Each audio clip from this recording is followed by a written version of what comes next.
Assalamualaikum warahmatullahi wabarakatuh. Perkenalkan kami dari kelompok 4, tema ke-7, mata kuliah Fikih Siyasah. Di sini kami akan mempresentasikan mengenai Siyasah Dusturiyah, Maliyah, dan Dauliyah. Sebelumnya, perkenankan kami untuk memperkenalkan diri. Saya Yayan Dwi Utari dan juga kedua rekan saya, Vera Melinda Rustanti dan Rizky Adam Baihaqi.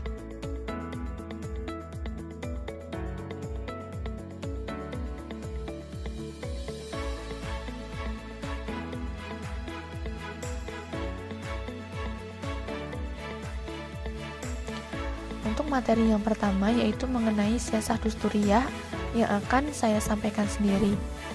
Siyasah Dusturiyah merupakan bagian fikih siyasah yang membahas masalah perundang-undangan negara. Dalam bagian ini dibahas antara lain konsep-konsep konstitusi atau undang-undang dasar negara dan sejarah lahirnya perundang-undangan dalam suatu negara, legislasi atau bagaimana cara perumusan undang-undang, serta lembaga demokrasi dan syuro yang merupakan pilar penting dalam perundang-undangan tersebut. Tujuan dibuatnya peraturan perundang-undangan adalah untuk mewujudkan kemaslahatan manusia dan untuk memenuhi kebutuhan manusia. Bila dipahami penggunaan istilah fikih dusturi untuk nama salah satu ilmu yang membahas masalah-masalah pemerintahan dalam arti luas, karena di dalam dustur itulah tercantum sekumpulan prinsip-prinsip pengaturan kekuasaan di dalam pemerintahan suatu negara. Sebagai dustur dalam satu negara sudah tentu perundang-undangan dan peraturan-aturan lainnya yang lebih rendah tidak boleh bertentangan dengan dustur tersebut. Kemudian yang selanjutnya yaitu ruang lingkup dan kajian Siyasah Dusturiyah. Siyasah Dusturiyah mencakup bidang kehidupan yang sangat luas dan kompleks. Keseluruhan persoalan tersebut dan persoalan Siyasah Dusturiyah umumnya tidak lepas dari dua hal pokok. Pertama, dalil-dalil kuli, baik ayat-ayat Al-Quran maupun hadis, maqasidus syar'iyah, dan semangat ajaran Islam di dalam mengatur masyarakat yang tidak akan berubah bagaimanapun perubahan masyarakat. Adapun ruang lingkup kajian Siyasah Dusturiyah adalah yang pertama, Al-Sulthah Al-Tasyri'iyah. Al-Sulthah Al-Tasyri'iyah merupakan kekuasaan legislatif, yaitu kekuasaan pemerintah Islam dalam membuat dan menetapkan hukum. Istilah Al-Sulthah Al-Tasyri'iyah digunakan untuk menunjukkan salah satu kewenangan atau kekuasaan pemerintah Islam dalam mengatur masalah kenegaraan yang meliputi persoalan ahlul hali wal ahdi, hubungan muslimin dan non-muslim dalam satu negara, undang-undang dasar, peraturan perundang-undangan, peraturan pelaksanaan, serta peraturan daerah. Unsur-unsur dalam Al-Sulthah Al-Tasyri'iyah adalah yang pertama, pemerintah sebagai pemegang kekuasaan untuk menetapkan hukum yang akan diberlakukan dalam masyarakat Islam. Yang kedua, masyarakat Islam yang akan melaksanakannya. Dan yang ketiga, isi peraturan atau hukum yang sesuai dengan nilai-nilai dasar syariat Islam. Yang selanjutnya yaitu Al-Sulthah Al-Tahfidziyah. Al-Sulthah Al-Tahfidziyah merupakan kekuasaan eksekutif yang meliputi persoalan imamah, bai'ah, wizarah, dan wali al-ahdi. Menurut Al-Maududi, lembaga eksekutif dalam Islam dinyatakan dengan istilah ulil amri dan dikepalai oleh seorang amir dan khalifah. Dalam ketatanegaraan negara mayoritas Islam dan menganut sistem presidensial seperti Indonesia, hanya menonjolkan kepala negara dan kepala pemerintahan sebagai puncak roda untuk menjalankan urusan pemerintahan dan kenegaraan dalam menjalankan peraturan perundang-undangan dan sekaligus membuat kebijakan apabila dianggap perlu untuk mendatangkan manfaat demi kemaslahatan umat. Tugas Al-Sulthah Al-Tahfidziyah adalah melaksanakan undang-undang. Negara memiliki kewenangan untuk menjabarkan dan mengaktualisasikan perundang-undangan yang telah dirumuskan tersebut. Lalu yang terakhir yaitu Al-Sulthah Al-Qada'iyah. Al-Sulthah Al-Qada'iyah merupakan kekuasaan yudikatif yang mempunyai hubungan dengan tugas dan wewenang peradilan untuk menyelesaikan perkara-perkara baik permasalahan perdata maupun pidana, dan juga terkait dengan sengketa keadministrasian yang berhubungan dengan negara, yakni persoalan-persoalan yang menentukan sah tidaknya undang-undang untuk diundangkan yang sebelumnya sudah diuji dalam pokok materi konstitusi suatu negara. Tugas al-sultah al-qada'iyah adalah untuk mempertahankan hukum dan perundang-undangan yang telah dibuat oleh lembaga legislatif. Selanjutnya, yang terakhir untuk materi Siyasah Dusturiyah yaitu konsep negara hukum dalam Siyasah Dusturiyah. Ada 4 konsep negara hukum dalam Siyasah Dusturiyah. Yang pertama yaitu konstitusi. Dalam fikih siyasah, konstitusi disebut juga dengan dusturi. Kata ini berasal dari bahasa Persia. Semula artinya adalah seseorang yang memiliki otoritas baik dalam bidang politik maupun agama. Dalam perkembangan selanjutnya, kata ini digunakan untuk menunjukkan anggota kependataan atau pemuka agama Zoroaster atau Majusi.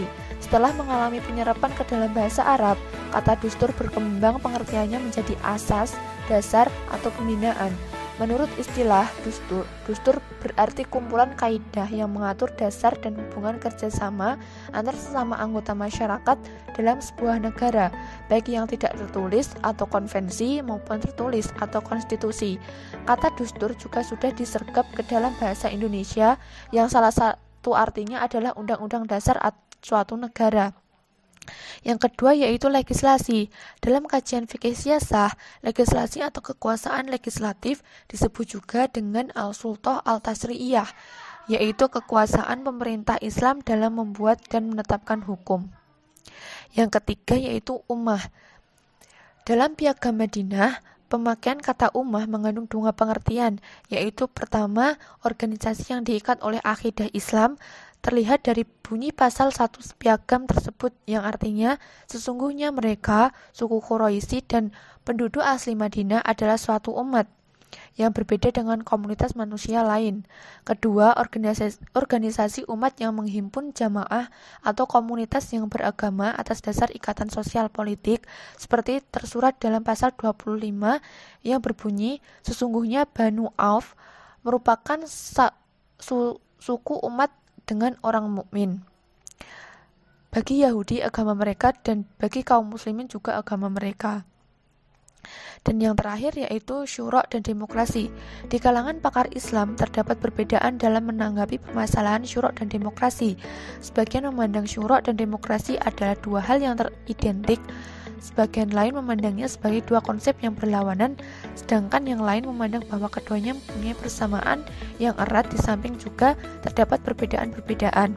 Kata syura atau syura berasal dari syawara yang secara etimologi berarti mengeluarkan madu dari sarang. Lebih sejalan dengan pengertian ini, kata syura dalam bahasa Indonesia menjadi musyawarah, mengandung makna segala sesuatu yang dapat diambil atau dikeluarkan dari yang lain atau pendapat untuk memperoleh kebaikan. Mungkin itu saja yang bisa saya sampaikan. Selanjutnya akan disampaikan oleh rekan saya, Vera Melinda Rustanti. Terima kasih. Ya, selanjutnya saya akan menjelaskan tentang pengertian siyasah maliyah. Fikih siyasah maliyah yaitu hukum dan peraturan yang mengatur hubungan di antara orang-orang kaya dan miskin, antara negara dengan perorangan, sumber-sumber keuangan negara, baitul mal, dan sebagainya yang berkaitan dengan harta dan kekayaan negara. Secara etimologi, siyasah maliyah adalah politik ilmu keuangan, sedangkan secara terminologi, siyasah maliyah adalah mengatur segala aspek pemasukan dan pengeluaran keuangan yang sesuai dengan kemaslahatan umum tanpa menghilangkan hak individu dan menyia-nyiakannya. Dan selanjutnya ada sumber hukum siyasah maliyah. Sumber hukum siyasah maliyah ini ada 2. Yang pertama Al-Quran. Al-Quran merupakan kitab Allah Subhanahu wa Ta'ala yang diwahyukan kepada Nabi Muhammad SAW yang berisi ilmu pengetahuan dan juga berisi petunjuk untuk manusia sebagai panutan hidup. Yang kedua hadis. Fikih siyasah maliyah ini juga bersumber dari hukum hadis yang bersangkutan dengan pengelolaan keuangan, pendapat negara dan pengeluaran negara yang bersangkutan. Yang berikutnya yaitu ada ruang lingkup siyasah maliyah. Yang pertama yaitu zakat. Zakat merupakan alat bantu sosial mandiri yang menjadi kewajiban moral bagi orang kaya untuk membantu mereka yang miskin dan terabaikan yang tidak mampu menolong dirinya sendiri, meskipun dengan skema semua jaminan sosial yang ada, sehingga kemelaratan dan kemiskinan dapat terhapuskan dari masyarakat muslim. Yang kedua ada infak. Infak berarti mengeluarkan sebagian dari harta atau pendapatan untuk suatu kepentingan yang diperintahkan ajaran Islam. Jika zakat ada nisabnya, maka infak tidak mengenal nisab. Infak dikeluarkan oleh setiap orang yang beriman, baik yang berpenghasilan tinggi maupun yang rendah. Yang ketiga ada sedekah. Sedekah berasal dari kata sodako yang berarti benar. Ia adalah pembenaran atau pembuktian dari syahadat atau keimanan kepada Allah Subhanahu wa Ta'ala dan Rasul-Nya yang diwujudkan dalam bentuk pengorbanan materi. Menurut istilah agama, pengertian sedekah sering disamakan dengan pengertian infak, termasuk di dalamnya hukum dan ketentuan-ketentuannya. Yang keempat adalah jizyah. Secara lugawi, kata jizyah yang asli Arab berasal dari kata yang berarti balasan atau imbalan. Penamaan kewajiban yang dibebankan kepada non-muslim itu dengan jizyah karena padanya terdapat unsur balasan atau imbalan. Jizyah adalah kewajiban materi yang dipikul oleh non-muslim dalam wilayah kekuasaan Islam yang dibayarkan kepada penguasa Islam yang merupakan salah satu pemasukan dana bagi Islam. Yang kelima ada kharaj. Secara harfiah, kharaj berarti kontrak, sewa menyewa atau menyerahkan. Dalam terminologi keuangan Islam, kharaj adalah pajak atau tanah atau hasil tanah di mana para pengelola wilayah taklukan harus membayar kepada negara Islam. Jadi, kharaj ibarat penyewa atau pemegang kontrak atas tanah atau pengelola yang membayar pajak kepada pemiliknya. Yang keenam ada musyar atau bea cukai. Di kalangan ahli fikih, yusr memiliki dua arti. Yang pertama, yusr dari lahan pertanian yang disirami dengan air hujan. Ini termasuk zakat yang diambil dari seseorang muslim dan didistribusikan sebagaimana distribusi zakat. Yang kedua, yusr diambil dari pedagang-pedagang kafir yang memasuki wilayah Islam dengan membawa barang dagangan. Yang dimaksud yusr sebagai sedekah adalah pengertian yang pertama. Yang ketujuh ada ghanimah. Ghanimah adalah harta benda yang diperoleh dari musuh Islam melalui suatu penaklukan dan peperangan. Harta benda yang diperoleh dalam penaklukan itu ada dua macam. Pertama, alat perlengkapan perang yang ditemukan oleh pembunuhnya yang disebut salib. Dan yang kedua yaitu harta yang berwujud barang-barang biasa, baik barang bergerak maupun yang tidak bergerak. Yang keduanya inilah arti yang sebenarnya dari ghanimah. Yang kedelapan ada fa'i. Harta rampasan bentuk kedua disebut fa'i, yaitu harta yang diperoleh dari lawan-lawan Islam, tidak melalui penaklukan atau peperangan. Dari segi barang yang diperoleh sebenarnya tidak ada perbedaan fa'i dengan ghanimah, tapi dari segi pembagian fa'i berbeda dengan ghanimah. Yang kesembilan ada baitul mal. Baitul mal atau rumah harta merupakan lembaga bisnis dan sosial yang pertama dibangun oleh Nabi. Lembaga ini berfungsi sebagai tempat penyimpanan. Pada masa Rasulullah SAW, Baitul Mal lebih mempunyai pengertian sebagai pihak yang menangani setiap harta benda kaum muslimin, baik berupa pendapatan maupun pengeluaran.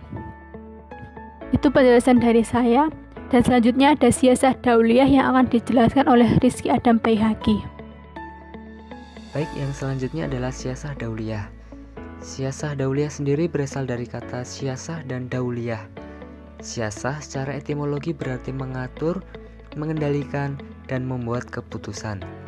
Sedangkan dauliyah secara etimologi berarti hubungan antar negara, kedaulatan, kekuasaan, dan kewenangan. Maka dari itu dapat kita simpulkan bahwa siasah dauliyah adalah kekuasaan kepala negara untuk mengatur aspek yang terkait dengan hubungan politik hukum internasional. Kemudian, sejarah siasah dauliyah. Sejarah siasah dauliyah dapat kita bagi menjadi dua, yaitu masa sebelum Islam dan pada masa Islam. Yang pertama, masa sebelum Islam. Sebenarnya, keinginan untuk berdamai dan menjalin hubungan baik antar bangsa di dunia telah lama ada, bahkan sejak sebelum Islam datang. Tetapi, pada masa itu, hubungan kerjasama itu lebih cenderung ke arah persiapan peperangan, dengan membuat persiapan-persiapan dan membuat benteng pertahanan dari serangan lawan, serta mempersiapkan diri untuk menghadapi peperangan yang akan datang. Dan yang kedua adalah pada masa Islam. Dan di masa Islam sudah masuk, hubungan kerjasama antar bangsa menjadi lebih erat dengan kurang lebih 700 tahun Islam berkuasa dan bersentuhan langsung dengan berbagai macam budaya.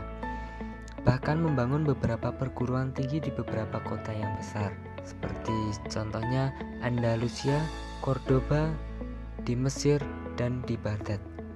Para mahasiswanya bukan hanya dari orang Islam, tetapi juga dari orang Kristen, yaitu anak para bangsawan dari pelosok-pelosok Eropa yang jauh. Kemudian yang berikutnya adalah ruang lingkup siasah dauliyah. Yang pertama adalah perjanjian internasional. Dalam kajian siasah dauliyah, perjanjian disebut dengan istilah al-mu'ahadah. Kata ini berasal dari ahada yang secara bahasa berarti segala bentuk kesepakatan manusia. Secara operasional dapat diartikan kesepakatan antara dua orang atau dua pihak terhadap suatu objek yang mengikat kedua belah pihak atau salah satu pihak. Kemudian yang kedua adalah perlakuan terhadap tawanan. Perang dalam Islam membolehkan untuk menawan musuh dengan syarat harus memperlakukan mereka dengan baik dan dengan kasih sayang. Mereka hanya dapat dibunuh apabila mereka melakukan tindak pidana atau jarimah. Yang ketiga adalah hak dan kewajiban negara. Hak dan kewajiban suatu negara harus dijalankan oleh pihak-pihak yang bersangkutan. Kemudian yang keempat adalah aturan perang. Membahas mengenai aturan perang yang disepakati oleh semua pihak dari negara-negara yang menjalin kerjasama. Kemudian yang kelima adalah ekstradisi, adalah proses penyerahan tersangka internasional kepada negaranya. Yang keenam adalah suaka politik, yaitu adalah sebuah perlindungan yang diberikan oleh suatu negara kepada warga negara asing. Dasar-dasar siasah dauliyah. Yang pertama adalah asas persatuan manusia, yaitu menegaskan bahwa umat manusia merupakan kesatuan umat manusia karena sama-sama makhluk Tuhan. Yang kedua, asas persamaan, yaitu asas ini menekankan persamaan derajat dari semua bangsa di dunia ini. Yang ketiga adalah asas keadilan. Asas ini menghendaki agar setiap bangsa dapat menjalankan hak dan kewajibannya masing-masing.